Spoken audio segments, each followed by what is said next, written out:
Bien, ça fait grandement plaisir. Honnêtement, là, depuis une couple d'années, je me disais, le téléphone va-tu sonner? J'avais été honoré par la Ligue junior majeure du Québec en étant admis au Temple de la renommée. Et là, maintenant, au Panthéon des sports du Québec, bien, lorsque M. Gosselin m'a appelé, le président, ben, j'étais fier. Hein, j'ai fait un retour en arrière. Il y a 51 ans, les Draveurs de Trois-Rivières m'accueillaient.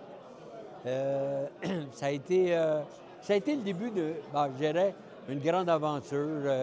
Ça a été, pour moi, mon gagne-pain. Ça a commencé à être mon gagne-pain. Puis, je peux pas oublier ces moments-là parce que lorsque je suis arrivé à Trois-Rivières, il y a eu la grève des joueurs. Et là, j'arrivais, j'étais trucker, moi. J'étais chauffeur de camion, comme Jacques Demers. Puis, là,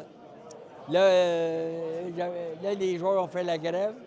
Les joueurs aimaient leur ancien entraîneur, Claude Delbecq, qui avait été congédié. Et là, je me retrouvais devant rien, pas de truck, pas de job. Mais le propriétaire à l'époque, M. Mongrain, m'avait dit « Je vais honorer le contrat qu'on a signé. » Finalement, les joueurs sont revenus. J'ai commencé à diriger les Draveurs, à qui j'ai coaché mon premier match à Québec contre les Remparts. Je me suis fait planter 7-0. Tranquillement, on a travaillé fort, on a fait des entraînements. J'étais dur avec certains, on a fait des transactions. Finalement, on a gagné le championnat la première année et ça a été le début de 6 belles années à Trois-Rivières. Je pensais réellement terminer mes jours à Trois-Rivières. J'étais tellement bien entouré. Et là, les Nordiques m'ont fait une offre que finalement, je ne pouvais pas refuser. Mais mes années à Trois-Rivières, là, je le dis souvent, la Ligue junior majeure du Québec, pour moi, ça a été une école de vie formidable. Tu sais, à l'époque, c'était peut-être moins structuré qu'aujourd'hui. J'avais moins de joueurs qui allaient à l'école qu'aujourd'hui. On pensait professionnel, on pensait faire graduer le plus d'athlètes, plus de jeunes possible. Mais aujourd'hui, je rencontre les joueurs que j'ai dirigés à l'époque dans différentes sphères de la société. Pas tous dans la Ligue nationale, mais il y en a qui sont dans le commerce, il y en a qui ont fait leur carrière dans différentes situations. Tout le monde est heureux, mais on n'oublie pas les 6 belles années à Trois-Rivières. Vous en parlez encore avec tellement de sourire. Ça semble encore presque frais dans votre mémoire, alors que c'est loin quand même. C'est loin. C'est de 74 à 80, avant que je quitte pour le Québec. Mais c'est frais dans ma mémoire. Il y a 2 ans, on a fêté nos 2 participations à la Coupe Mémoriale à Trois-Rivières. On a mis une banderole au Colisée Vidéotron. Puis ça a été des souvenirs comme si c'était hier. C'est sûr que tout le monde a vieilli, mes joueurs ont vieilli, mais la plupart avaient des anecdotes. Il y en a qui m'avaient trouvé difficile dans le temps, ils voulaient se venger, mais ça a été réellement des belles années. Puis en plus de ça, c'est devenu mon gagne-pain. C'est là que j'ai appris que pour garder ton job longtemps, une chose, il fallait que tu gagnes. Puis à Trois-Rivières, j'ai appris à gagner. J'ai essayé de communiquer ça le plus possible. Et écoute, j'ai tellement d'anecdotes. Gilles Courteau, le président de la Ligue depuis des années, a débuté avec moi à l'âge de 17 ans avec les Draveurs de Trois-Rivières. J'étais statisticien. Pierre Gervais, avec le Canadien de Montréal, qui a fait une carrière extraordinaire. Il a commencé avec moi, Pierre, je l'ai connu, il avait 14 ans.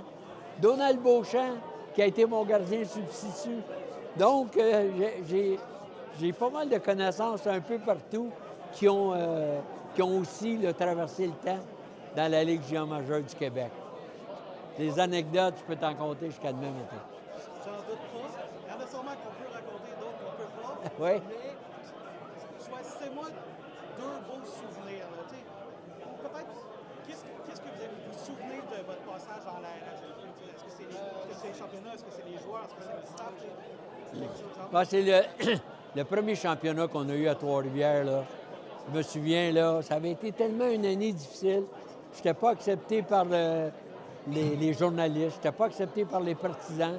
Il avait fallu que je me loue un logement au Cap de la Madeleine parce que les gens Même une fois, j'étais revenu de Trois-Rivières à Montréal, la police m'avait arrêté avec 7 vitesses. Puis il avait regardé mon permis de conduire, puis il dit « Michel Bergeron, il dit, t'as pas de ticket, ça va trop mal. Ça va assez mal comme ça. » Non, mais après ça, ça a été...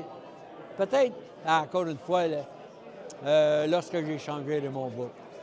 Si j'étais à recommencer, mais j'avais eu un joueur que j'aimais beaucoup, Benoît Gosselin. J'avais toute une équipe, là. C'est l'année qu'on a perdu seulement 8 matchs. J'ai perdu 8 matchs, dont 2 sur la route. Je pense que le record existe encore. Donc, j'avais une équipe formidable. J'avais besoin d'un ailier gauche, et Benoît était un ailier gauche. J'avais fait une transaction avec Sorel. Mais à part ça, je n'ai que de bons souvenirs de Trois-Rivières. Dernière question, à quel point la LHMQ a été une première pierre déposée pour là où on est rendu aujourd'hui? Ça a été le tremplin. Ça a été... je pensais pas que c'était aussi formidable. C'est une ligue tellement professionnelle, là. Mais j'ai été choyé, hein. Choyé, chanceux, un peu des deux. J'avais des propriétaires extraordinaires qui me laissaient aller. J'étais gérant et coach. C'était l'époque où j'avais pas d'assistant. Pas d'assistant coach, pas d'assistant gérant, pas d'assistant psychologue. J'étais tout psychologue, psychiatre, coach,